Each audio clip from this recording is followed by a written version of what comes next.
J'enregistre comme ça, les autres l'auront aussi. Bon, nous avons décidé avec les collègues de soit le rendre obligatoire, soit le rendre facultatif. Alors, j'ai une collègue qui désire le rendre facultatif et je me suis aligné sur cette collègue. Non pas parce que je pense que vous êtes nul, pas du tout, hein. mais parce que je pense que vu les conditions dans lesquelles vous avez commencé la philo, c'était forcément compliqué. Enfin, vous ne pouvez pas être. C'est pas que c'est compliqué, c'est que c'est impossible en fait que vous soyez prêt pour fin janvier pour faire une dissertation. Moi, normalement, quand je prends une classe en début d'année, fin janvier, ils sont à peu près prêts pour faire une disserte sur table, mais ils n'ont pas eu une coupure de 2-3 semaines, sans compter les conditions de remplacement. En plus, j'ai eu ma sciatique, j'ai raté une semaine. Enfin bref, ça a été quand même un agrégat de circonstances quand même très défavorable. Et donc, ça me semble préférable de le rendre facultatif. Néanmoins, je vous encourage. Alors, facultatif, ça veut dire avec tout ce qui va avec.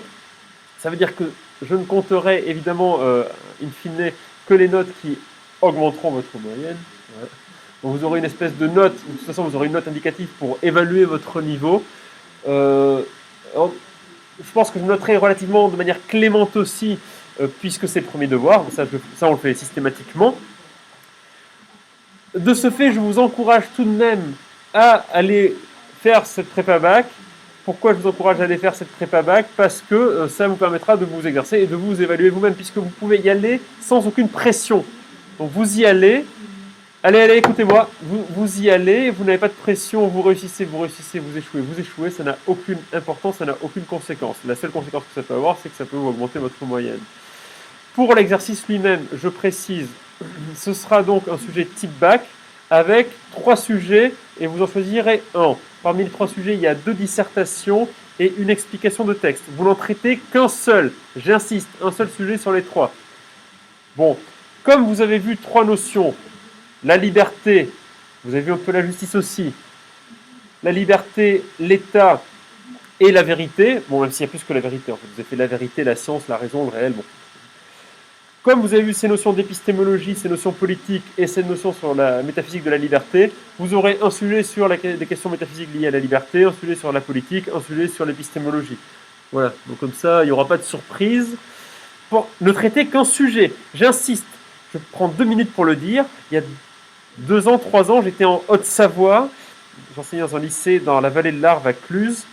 Alors, si un jour vous avez la chance entre vivre à Cluses ou ailleurs, choisissez où? Choisissez ailleurs. Et donc, j'avais une classe de STI, je les aimais bien les STI, mais ils étaient 38, ils étaient bruyants. Je passais mon temps à hurler dans la salle pour avoir un peu de tranquillité. Et je leur dictais pendant des heures et des heures, comme ça, ils étaient en sueur. Enfin bref. Et je leur avais bien dit, pensez à ne traiter qu'un seul des 3 sujets. Le jour du bac blanc, j'ai écrit sur le sujet, vous traiterez un des 3 sujets au choix. Bien sûr, entre ceux qui n'ont pas écouté et ceux qui ne savent pas lire, ils ont demandé aux profs qui surveillaient, je n'étais pas aux profs de techno qui surveillaient, monsieur, est-ce qu'on traite un ou 2 sujets? Genre, est-ce qu'on choisit un des 2 sujets de dissertation et on fait le texte? Ou est-ce qu'on traite un des sujets au choix? Alors que c'était écrit quand même, il traiterait un des 3 sujets au choix. Le prof de techno, bon ben, quand on devient prof de techno, vous savez, il y a des enfants de prof de techno ici? Ok, c'est que généralement on est passé par les mêmes classes de STI, donc on a des mêmes problèmes de lecture et de compréhension, et donc il n'a pas dû lire ce qu'il avait écrit, et puis il n'a pas dû penser à me téléphoner ou à regarder sur le site du gouvernement quelles étaient les modalités. Bref, il a demandé à ses élèves de traiter 2 sujets. Donc, je suis arrivé en conseil de classe, j'ai dit voilà, le bac blanc s'est déroulé dans des conditions difficiles, je te remercie d'y avoir contribué, bien sûr. Bon, donc voilà, pensez à traiter un seul sujet, sinon évidemment vous ne pourrez pas être évalué et votre copie ne vous donnera aucune idée de votre niveau. Voilà, bon, donc je vous encourage à le faire puisque c'est facultatif, ça veut dire que c'est gratuit, puis c'est bien de s'exercer. Après, si vous préférez aller en cours, si vraiment vous avez peur de l'épreuve, mais bon, n'ayez pas peur de l'épreuve. Bah oui, il faut réviser, bien sûr. Oui, mais maths physique. En fait, maths physique, c'est facile.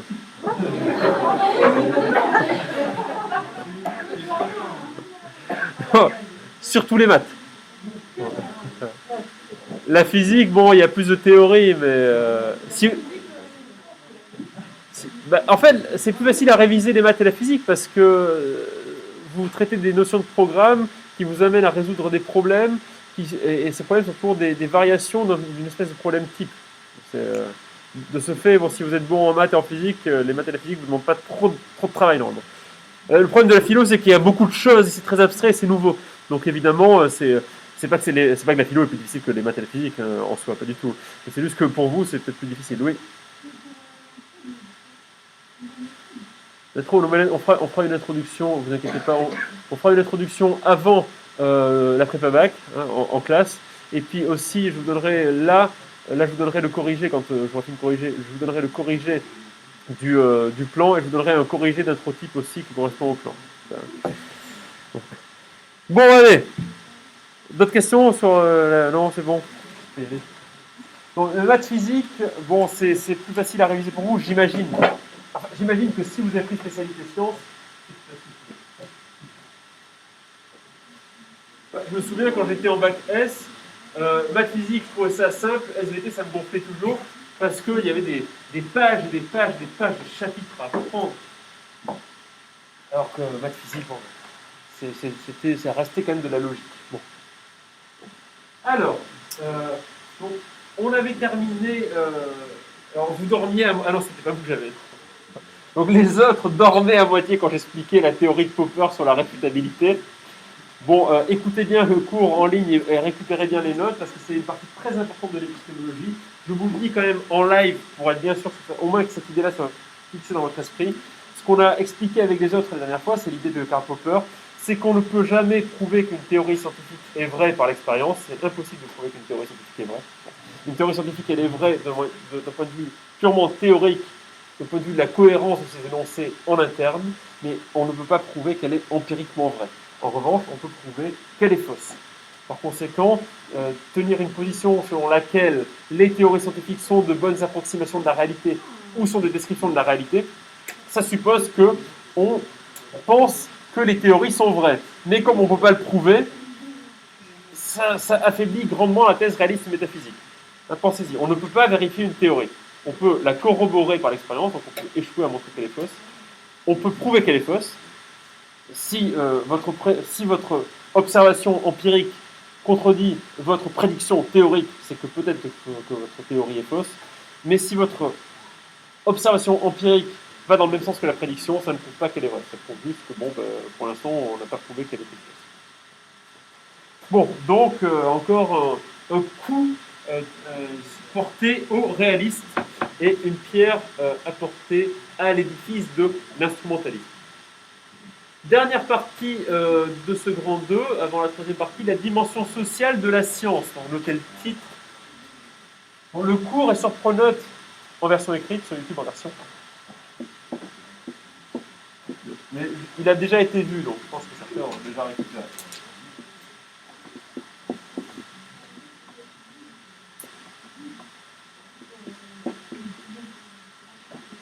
On revient avec Thomas Kuhn.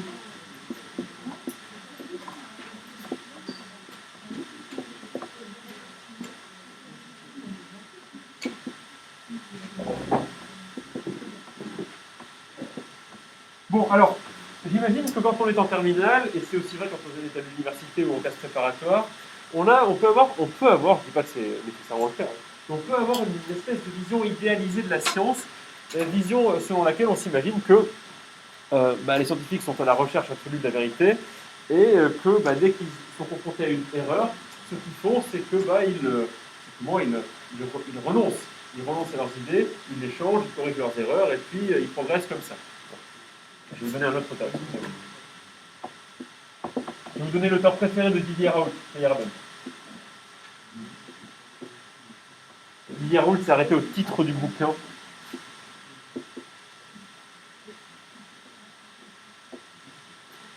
Puisqu'il est résolument lui aussi contre la méthode. Bon, ça c'est la vision idéalisée qu'on peut avoir de la science. Et souvent, on s'imagine que quand les scientifiques obtiennent des résultats qui contredisent leur théorie, ils réfléchissent à la validité de leur théorie. On peut imaginer aussi que toutes les théories, toutes les démonstrations qui sont apportées dans les théories sont valides, qu'il n'y a pas de tromperie, qu'on ne trouve pas les résultats, en fait, tout est honnête. Alors, il va falloir déchanter tout. Comment? Oui, quoi? Révolution scientifique. Ne vous inquiétez pas, je vais expliquer tout ça. Ne vous formalisez pas avec ce qui est écrit. Bon, alors, désolé de vous le dire, mais cette vision de la science est fausse. Les scientifiques, c'est ce que dit Thomas Kuhn, il remarque ça, en période de crise, c'est-à-dire quand une théorie, quand un paradigme est menacé, les scientifiques n'en ont plus rien à faire de la vérité. Ce qui compte, c'est leur position sociale. Tout ça, je vais essayer de vous l'expliquer tranquillement. Bon. Alors, Thomas Kuhn, avant toute chose, fait une analyse de la science en termes de ce qu'il appelle de paradigme.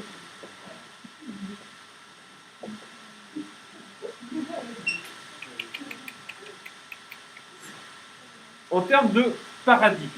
Un paradigme, c'est quoi? Alors, justement, c'est très difficile de définir ce que c'est qu'un paradigme. Parce que Thomas Kuhn a remarqué, dans la postface de la seconde édition de la structure des révolutions scientifiques, il a remarqué quoi? Qu'il utilisait le mot paradigme dans 22 acceptions différentes au cours de son bouquin. Bon, alors, on va essayer de comprendre ce que c'est. Le paradigme, c'est le cadre théorique dans lequel se pratique la science normale. La science normale, c'est quoi? C'est la science qui est véhiculée dans les manuels, alors dans vos manuels de terminale, mais aussi dans les manuels universitaires, qui sont constitués par les spécialistes d'une discipline. Donc, le paradigme détermine le cadre théorique d'une pratique normale de la science. Et, les paradigmes, vous en avez quelques-uns dans l'histoire des sciences, vous avez en physique le paradigme newtonien, le paradigme de la théorie de la relativité, le paradigme de la mécanique quantique, enfin toutes ces théories constituent des paradigmes. On pourrait presque se confondre en fait la signification de paradigme et de théorie. Sauf que avec l'idée de paradigme s'accompagne l'idée de la pratique d'une science normale, la science des manuels, la science qu'on apprend dans les manuels. Bon.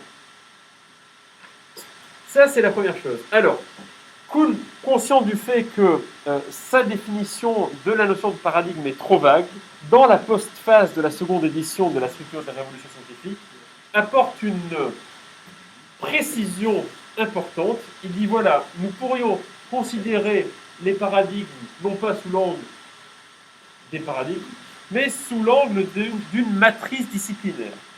Et Kuhn considère que la science existe sous une forme qui est celle d'une matrice disciplinaire. Il faut comprendre que là, Kuhn prend en considération non seulement les travaux théoriques, mais aussi les pratiques sociales de la communauté scientifique. C'est une matrice disciplinaire qui délimite, on va dire, les pratiques des scientifiques, qui permet le déploiement de la science normale. Elle s'articule autour d'un certain nombre de composants. Le premier de ces composants, dit Kuhn, ce sont des éléments, des éléments, bon, comment vous le dire simplement, sont des signes communicatifs. C'est-à-dire que vous avez l'utilisation de certains concepts, l'utilisation de certains symboles qui sont transversaux à l'intérieur d'un certain champ théorique. Là, E égale MC2 par exemple, voilà, ou P égale G fois M, enfin des choses comme ça. Vous voyez, donc vous avez des symboles qui sont partagés à l'intérieur du paradigme. Ça, d'accord. À l'intérieur de la matrice disciplinaire. Deuxième élément, remarque Kuhn, vous avez des composantes métaphysiques. C'est-à-dire que dans un paradigme, enfin dans une matrice disciplinaire, vous avez des théoriciens qui réfèrent à des éléments métaphysiques du monde. Par exemple, pour Newton, vous avez l'existence d'une force. Dans les théories économiques néoclassiques, vous avez l'existence d'un équilibre du marché. Je ne sais pas, dans la théorie d'Einstein, vous avez une distorsion de l'espace-temps, des éléments métaphysiques. Et ces éléments métaphysiques ne sont pas les mêmes d'une matrice disciplinaire à l'autre. Et puis, troisième composant, et c'est là que rentre vraiment par la grande porte la dimension sociale, vous avez la vision du monde, les croyances des scientifiques. Parce que les scientifiques ne sont pas des gens parfaitement objectifs, qui n'auraient aucun jugement de valeur et qui n'auraient aucun intérêt à défendre. Non, les scientifiques défendent leur intérêt personnel ainsi que l'intérêt de leur communauté. Pourquoi? Parce que Si ils sont scientifiques, c'est certes pour chercher la vérité, mais c'est aussi, et parfois surtout, pour ramener de l'argent chez eux, et c'est une espèce de job alimentaire, si vous voulez. Et donc, si il arrivait que des grands spécialistes, je ne sais pas, par exemple dans une théorie économique, eh bien, quelqu'un venait leur expliquer que tout ce qu'ils font, c'est juste du bullshit, bah, ça menacerait non seulement leur dignité et leur honneur, mais bon, comme ce sont des théoriciens de l'économie, bon, ça, ils ne vont pas beaucoup, mais ça menacerait aussi leur poste, ça menacerait leur légitimité, ça menacerait leur salaire, leur prestige, en fait, tout ce que vous voulez. Voilà.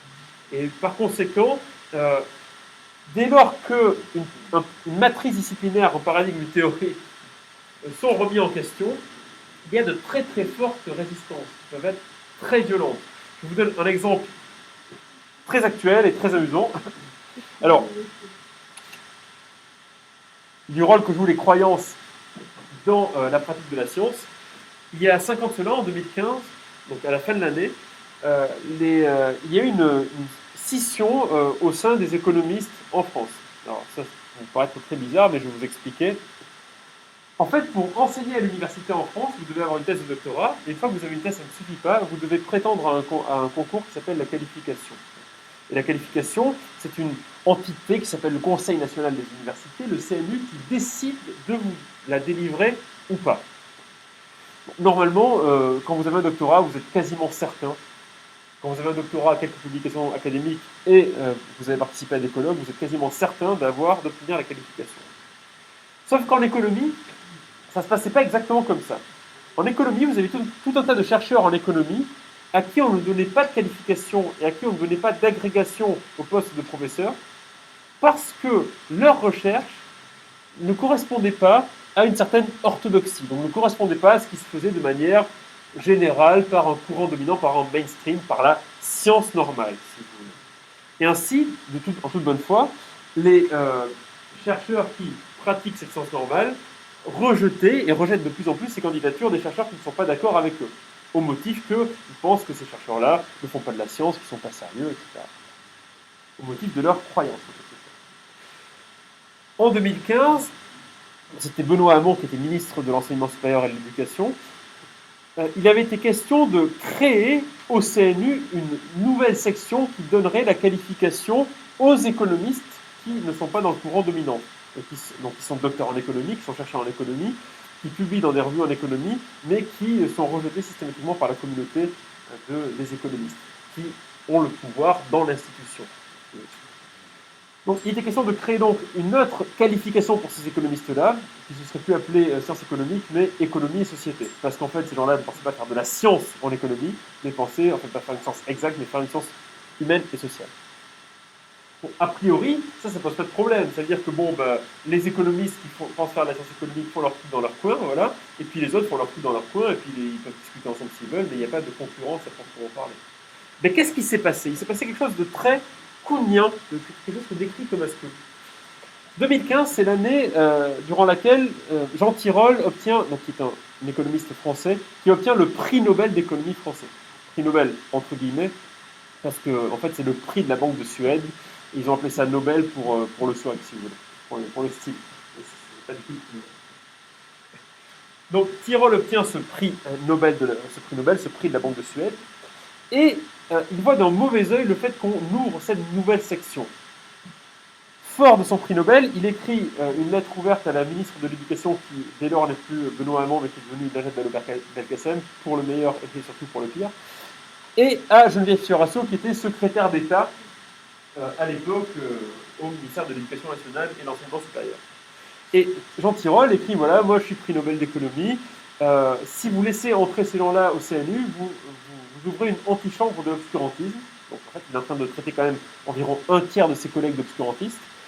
Et puis, nous, en fait, on fait de la science. Nous avons des revues scientifiques qui sont corrigées par des pairs, donc par des gens comme nous, qui sont aussi des scientifiques. On n'a aucune raison de créer une nouvelle section. Il y a une sécession, il ne faut pas faire ça. Voilà. Et donc, suite à cet argument d'autorité et suite à la levée de bouclier au CNU, le gouvernement a refusé de créer cette section. Bon, la réponse finalement des hétérodoxes, donc de ceux qui sont contre le courant dominant, a été de dire le problème c'est que Jean Tirole effectivement dit qu'ils ont des revues qui sont corrigées par des pairs, par leurs pairs, mais nous on conteste la démarche scientifique de ces gens-là. Donc, bon, ben, vous mettez des ignorants ensemble, ils se corrigent entre eux, mais ça reste quand même des ignorants. Ça n'a aucune valeur. Mais bon, on voit bien que là, ce qui a été en jeu finalement, c'était le pouvoir politique. C'est-à-dire que les gars ne se sont pas demandé s'ils avaient raison, s'ils ont tort, ils n'ont pas réfléchi à la validité de leur truc. Non, non, non. Ils ont vu que leur situation était menacée, et donc ils se sont battus pour sauver leur situation. Et c'est ça qui se passe dans la science. Et pourquoi ils se sont battus? Pour défendre leur intérêt, pour défendre leurs croyances. On n'est plus du tout là dans la raison. Et ça, c'est quelque chose qui existe vraiment dans la science. Et ainsi, la vérité dans la recherche scientifique, elle n'est pas toujours pure, elle n'est pas toujours immaculée. Et c'est notamment ce que remarque notre ami Paul Feyerabend dans Contre la méthode. Il y a toute une partie du bouquin qui est consacrée à l'histoire de la recherche qu'a conduite Galilée. Feyerabend analyse l'histoire de Galilée, il analyse les textes de Galilée, et il finit par qualifier Galilée d'un formidable charlatan. En fait, Galilée, on le présente souvent comme quelqu'un qui, contre l'obscurantisme de l'Église, a défendu le fait que la Terre était ronde et qu'elle tournait sur elle-même et autour du Soleil, donc comme le grand défenseur de l'héliocentrisme, contre les défenseurs du géocentrisme. Et donc Galilée, sur la base d'observations très rigoureuses, puisqu'il a créé, je vous rappelle, le télescope, sur la base d'observations très rigoureuses, sur la base de calculs très rigoureux, a réussi à démontrer voilà, que le modèle de Copernic était valide. C'est pas du tout ce qui s'est passé. C'est pas du tout comme ça que ça s'est passé. Galilée, quand il a vu que ses observations au télescope, parce que son télescope n'était pas d'une très grande précision, ne correspondaient pas à sa théorie, a truqué ses résultats. Il mentait ouvertement, il racontait n'importe quoi. En fait, Galilée croyait dans la validité du modèle de Copernic. Il y croyait foncièrement, fondamentalement. Et donc, il a tout fait pour persuader les gens que le modèle copernicien était vrai. Mais ces preuves, elles sont quand même très discutables. Galilée n'a jamais fait le... Vous savez, on dit souvent que Galilée a effectivement avancé le fait que dans le vide, deux objets de masse différente tombent à la même vitesse. Mais Galilée n'a jamais fait l'expérience. Il n'a jamais fait l'expérience. Donc, c'est un truc en lequel il croyait. Mais il n'y avait aucun moyen de le vérifier. Donc, même les grandes figures scientifiques n'en ont pas toujours grand-chose à faire de la vérité. Ils croient connaître la vérité, et donc ils veulent tout faire pour défendre la vérité. Et je vous donne un dernier exemple amusant. La revue Nature, qui est une des plus grandes revues de sciences exactes et naturelles, c'est plus de sciences naturelles d'ailleurs, a fait un sondage il y a une dizaine d'années auprès un sondage anonyme auprès des gens qui ont publié dans cette revue. Et alors ils ont fait ce sondage parce qu'ils se sont rendus compte qu'ils devaient retirer beaucoup de publications parce que ces publications donnaient beaucoup de résultats qui étaient erronés ou avaient beaucoup de problèmes dans le processus expérimentaire. Il y avait beaucoup de problèmes dans les publications. Et en fait, ils se sont rendus compte que la moitié des chercheurs qui publiaient dans Nature truquaient leurs résultats pour réussir à publier dans Nature. Super. Pourquoi ils font ça? Parce que s'ils ne publient pas leurs résultats, ils ne sont pas publiés. S'ils ne publient pas leurs travaux, ils peuvent savoir que c'est l'université, ils peuvent savoir que c'est l'université, ils continuent. Donc on est vraiment là dans quelque chose de très concret. Et cette dimension très concrète de la pratique de la science, elle n'apparaît pas vraiment dans les réflexions que j'ai développées, que nous avons développées précédemment. Et pourtant c'est très important parce que ça veut dire que finalement dans la science, il y a des croyances, il y a des valeurs, il y a des intérêts, il y a des manigances, et la recherche de la vérité à travers la science, elle n'est pas du tout transparente. Alors, on pourrait dire que c'est encore un coup sur la tête des réalistes scientifiques, puisque à partir du moment où vous savez que les théories, oui, c'est sûr qu'elles fonctionnent très très bien, on remet pas ça en question, mais qu'elles obéissent à des logiques qui sont des logiques viscérales, non pas des logiques rationnelles,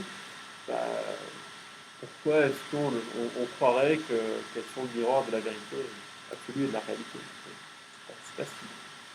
Voilà, et le dernier composant de la matrice disciplinaire pour Thomas Kuhn, ce sont les exemples, c'est-à-dire ce sont les résultats théoriques. Et alors d'après Thomas Kuhn, c'est ça qui doit être le plus important, les résultats théoriques dans une théorie. Mais ce qu'il remarque aussi, c'est que ce qui est le plus important quand la théorie est menacée, ce ne sont plus les résultats, c'est le combat, c'est les jeux de pouvoir politique. Et la science, ce n'est pas que le domaine de la vérité, c'est aussi un peu Game of Thrones par moment. Vraiment, il se passe des choses pas très jolies, parfois, dans les communautés scientifiques. non, cette dimension sociale de la science, il ne faut pas la négliger. Pourquoi? Parce que ça permet de sortir d'une définition idéalisée de la science. On peut définir, c'est très difficile de définir ce que c'est de la science. C'est très difficile. On peut rattacher la science à la théorie, à l'expérimentation, à la recherche, à toutes ces choses-là. Mais si on propose une approche sociale, c'est beaucoup plus facile de la définir, puisque la science, ça devient un ensemble d'institutions qui développent certaines théories, et ces théories se développent dans un cadre particulier, elle donne naissance à une espèce de jargon, à des symboles que l'on utilise pour formaliser des idées, elles réfèrent à des entités métaphysiques, et elles sont le véhicule d'un certain nombre de croyances. Et c'est la somme de ces généralisations symboliques, de ces éléments métaphysiques, de ces croyances qui donnent lieu à des résultats. Mais ces résultats ne sont pas purs, immaculés, ils sont complètement institutionnalisés. Et donc ils obéissent à des logiques de pouvoir. Et donc la vérité là-dedans est soumise à une très très importante subjectivité. On pourrait même dire qu'elle est soumise à une subjectivité fondamentale. Ça nous servira de transition pour la suite. Bon, alors vous allez un peu écrire maintenant, puisque vous n'avez rien écrit. Excusez-moi, il faut que je me mouche.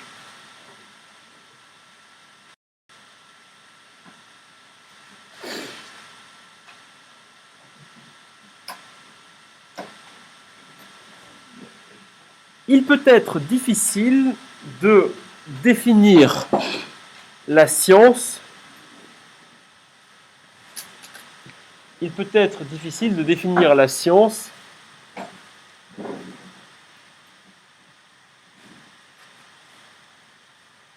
si on s'en tient. Il peut être difficile de définir la science si on s'en tient au seul cadre théorique et épistémique. Il peut être difficile de définir la science si on s'en tient au seul cadre théorique et épistémique.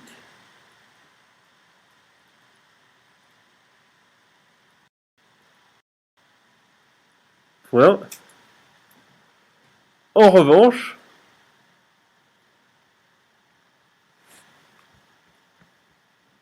on peut définir la science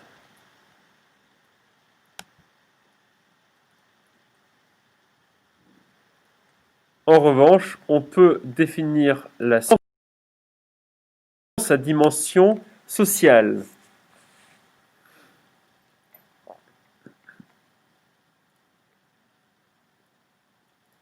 Voilà. En effet, la science est un ensemble d'institutions. En effet, la science est un ensemble d'institutions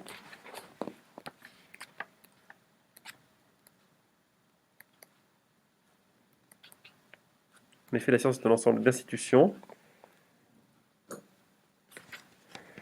dans laquelle évolue une communauté scientifique.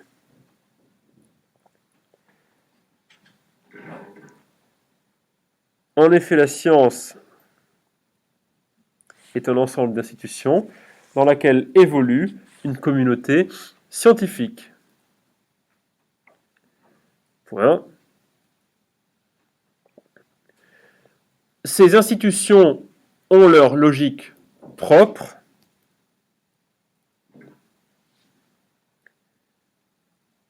Ces institutions ont leur logique propre.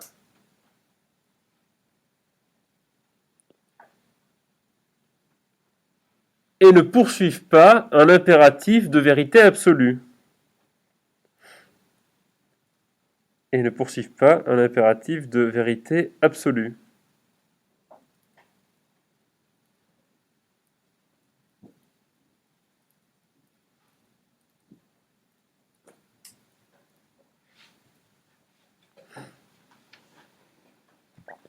Point à la ligne.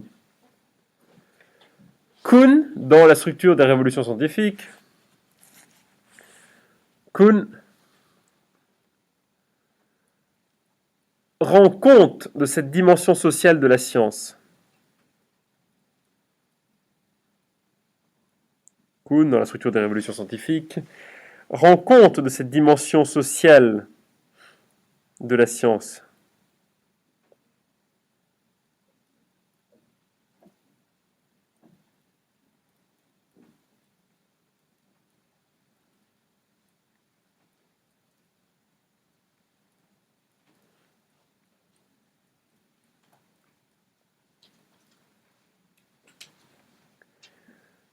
Point.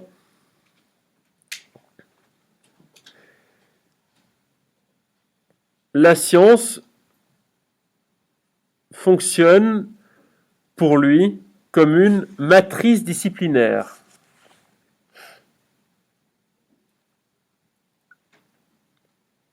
La science fonctionne pour lui comme une matrice disciplinaire. Point.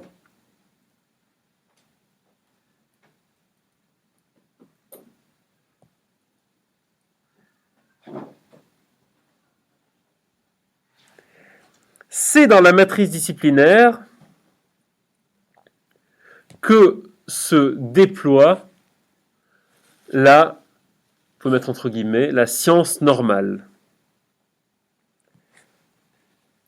C'est dans cette matrice disciplinaire que se déploie la science normale, virgule.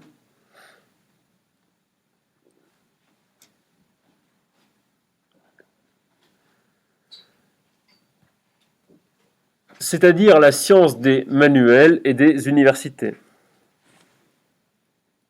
C'est-à-dire la science des manuels et des universités.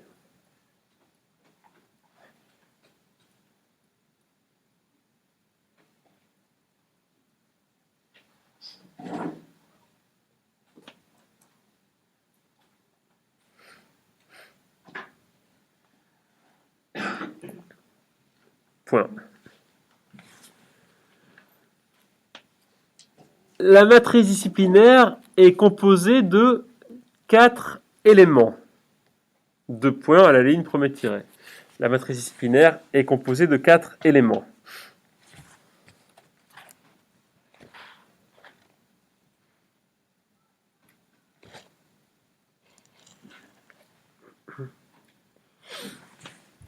Deux points, ouvrez les guillemets.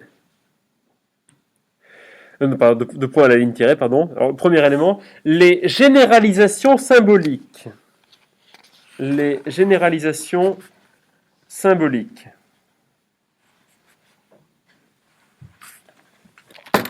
Deux points.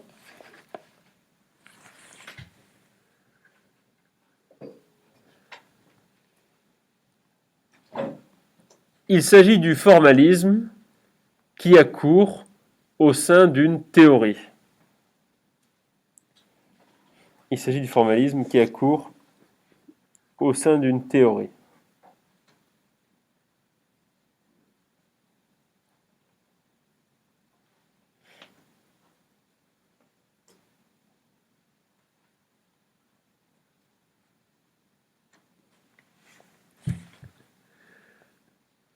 Point à la ligne deuxième tirée.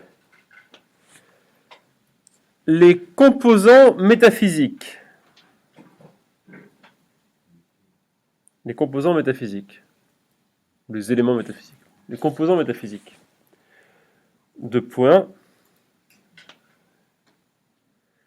Ce sont les concepts métaphysiques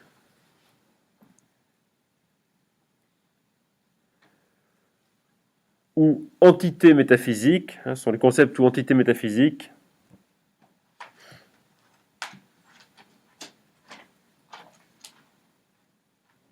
sont les concepts ou entités métaphysiques auxquels réfèrent les théories.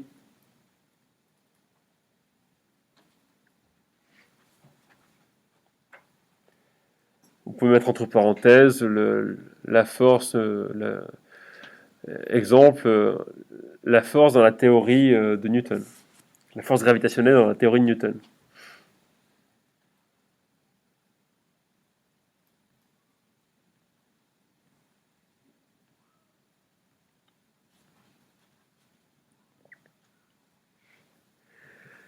À la ligne troisième tirée, les croyances. Là, on va un peu plus développer.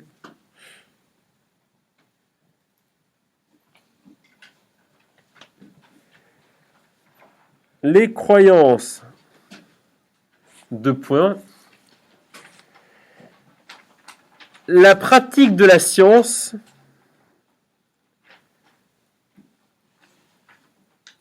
suppose concrètement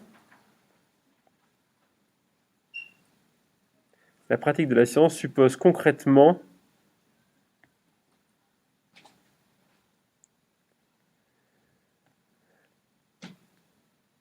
la mise en commun de savoir et de croyances. La mise en commun de savoir et de croyances. Point.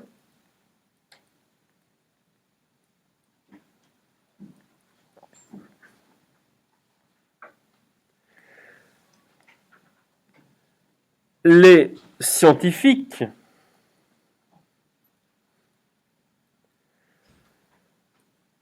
possèdent leurs croyances et leurs valeurs. Les scientifiques possèdent leurs croyances et leurs valeurs. Point. Ce ne sont pas des êtres immaculés capables d'une pure objectivité. Ce ne sont pas des êtres immaculés capables d'une pure objectivité.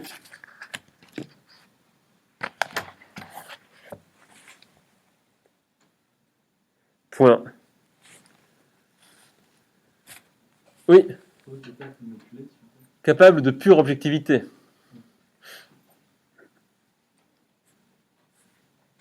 Point. Quand leur théorie est mise en cause,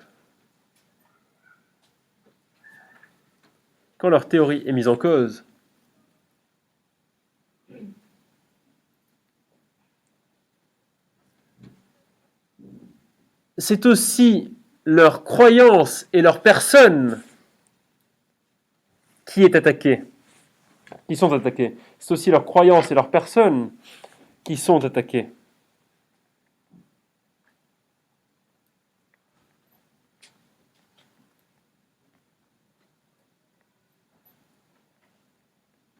C'est aussi leur croyance et leur personne qui sont attaquées. Point. C'est la raison pour laquelle, remarque Kuhn,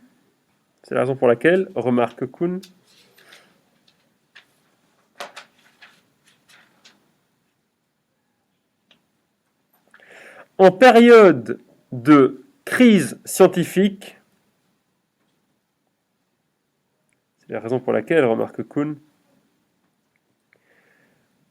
en période de crise scientifique, la vérité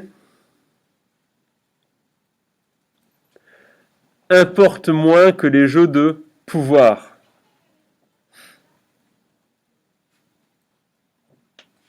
La vérité importe moins que les jeux de pouvoir. Point. Les scientifiques essaient avant tout de préserver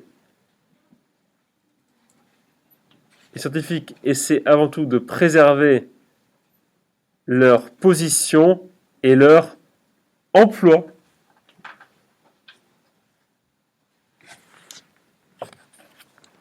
Point à la ligne.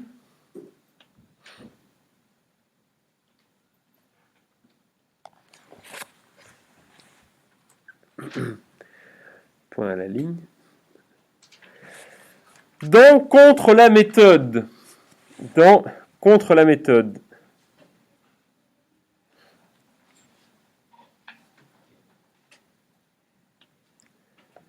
On vient avec Feyerabend.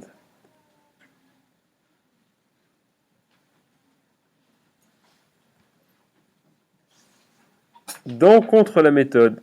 Feyerabend signale que Feyerabend, F-E-Y-E-R-A-B-E-N-D. Dans contre la méthode, Feyerabend signale déjà que Galilée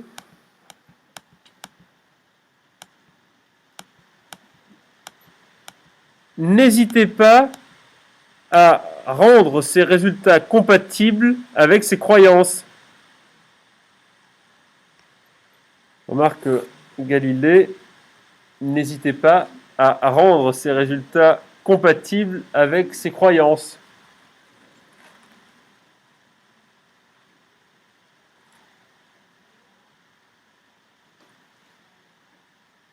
Point.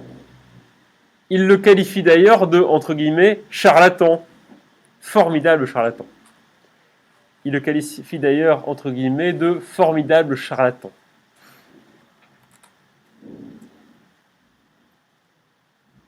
Voilà, on va terminer avec ça, on a bientôt fini.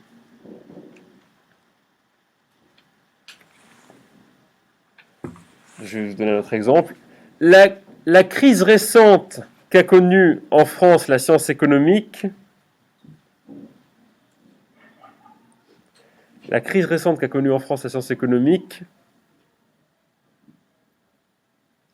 virgule,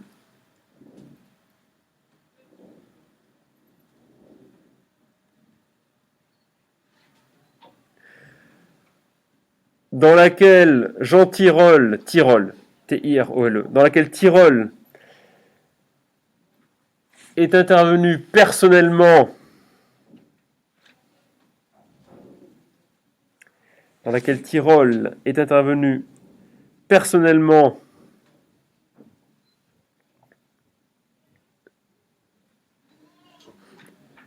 afin de préserver la science ainsi que ses intérêts personnels,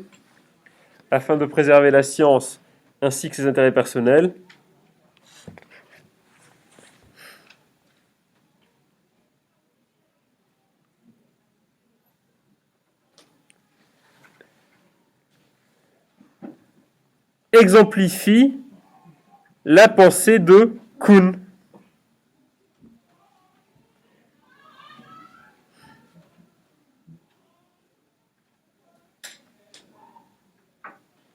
Exemplifie la pensée de Kuhn. Thomas Kuhn. Alors, point à la ligne dernier tiré. Alors, je vais donner le mot que utilise Kuhn. Les exemples, donc généralisation symbolique, composant métaphysique, croyance et exemple, les exemples, ce sont les résultats obtenus par la science normale.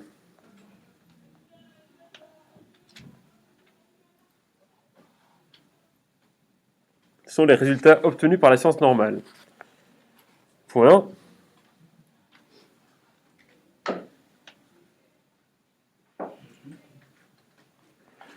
En période de crise, non, pardon. Excusez-moi, non, enlevez ce que je vous ai donné. En dehors des périodes de crise,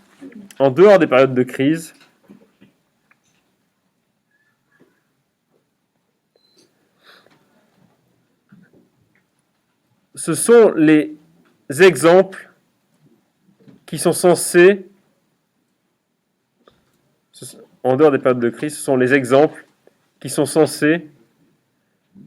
préoccuper la communauté scientifique.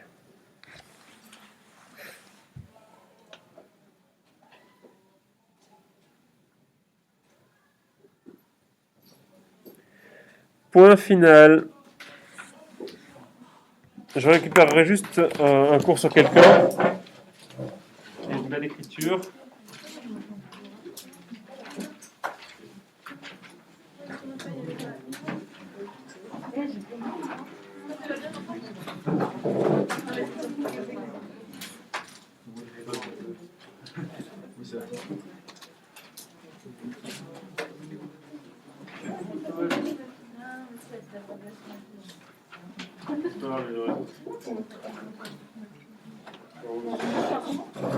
Non.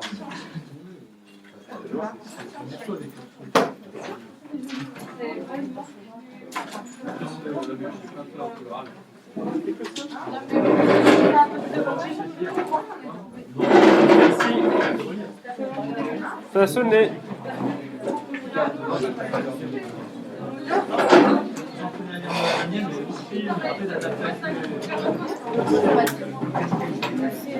Oui. Oui, je veux parler par rapport au devoir. Oui. Ma feuille et vous avez mis sur Comment parce que vous avez corrigé ma feuille et vous l'avez mis sur le D'accord. Votre nom, c'est quoi? Je voulais savoir si, parce que je vous en ai envoyé deux. Et vous Ah. Ah oui, votre nom, c'est quoi? t'as pas écrit. Comment? T'as pas écrit. Ah oui, vous m'avez envoyé un truc sur Google que je peux ouvrir, c'est ça? Oui, non, en fait, il y en avait deux. Il y en avait un que j'ai envoyé par mail. Et un autre, je crois que c'était sur Google. Oui, mais ça, je peux pas l'ouvrir en fait. Donc, faut m'envoyer la copie scannée ou en document Word ou en document Open Office. Bah, si vous pouviez l'ouvrir, en fait. Ouais, non, avant les non, mais, vacances, non, vous comprenez bien qu'en fait, si tous les élèves envoient un document Google et que je dois après demander l'accès à chacun, j'en ai pour 3 ans. Quoi. En fait, il faut juste m'envoyer le document. En PDF, en Word, n'importe mais quoi. vous l'avez vu le document, vous l'avez corrigé. Ah, j'ai corrigé votre premier document, oui, sûrement. Oui. Non, vous avez corrigé le deuxième. Ah, ok, très bien. Et du coup? Et du coup, bah, en fait, je voulais savoir si vous pouviez mettre la note de la première et pas la deuxième. Pourquoi? Parce qu'en fait, quand je vous ai demandé, avant les vacances, vous m'avez dit que je vous ai demandé combien la note serait. Et elle est plus haute que celle de la deuxième. Ah, d'accord, bah, je vais regarder ça. Alors. Je vais regarder ça. Je verrai ça. Envoyez-moi un mail pour que j'y pense parce que. Pour savoir si vous avez bien reçu mon travail au cas où. C'est Comment par email vous envoyez pour savoir. Vincent Geldo, est-ce que vous avez bien reçu? Moi, sûrement, Ça va. GHELDOF, le nom. c'est mon mail. Au cas où pour voir si vous voulez Il y en a qui m'ont envoyé 3 fois, il y en a qui sont un peu parano. Quoi.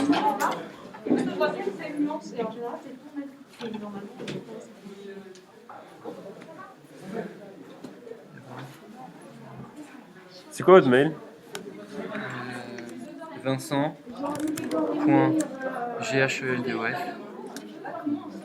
GHEL. Oui, c'est bon, je l'ai. C'est mon cas. Il est noté Pas corrigé encore. Non. Monsieur, est-ce que vous l'avez reçu le mien ou pas? Sûrement, votre mail c'est quoi? Keloufi, Merwan, K.Merwan. Avec un W? Oui, MRWAN. Oui, c'est bon, je l'ai. Oui. Parce que je vous avais un message, je crois, c'était juste pour Je l'ai. C'est pour voir si vous l'avez reçu. Mais oui, j'ai reçu, c'est quoi votre nom? Parce que normalement, vous en avez reçu un certain. K-A-R-A. Oui, j'ai reçu, oui. Et vous? L-A. Ça compte. Et là, c'est quoi votre mail après? Ah non, toi ça commence par non, moi ça commence par L-I, pardon. Je pensais qu'il fallait juste une famille. Parce que c'était sur ton net, ça commence I comment? L-I, Ninon pour Lava. N. C'est quoi votre mail? Ninon pour Lava 78. Ah, c'est vous, Nino. Oui, j'ai reçu, oui, j'ai reçu. Oui. Merci. Bonne nuit. Oui. Non, c'est bon, je vous attendais. Ah, d'accord. Presque, monsieur. Au revoir. Il y a cours là après? Oh non, il y a cours, il va falloir que je parte.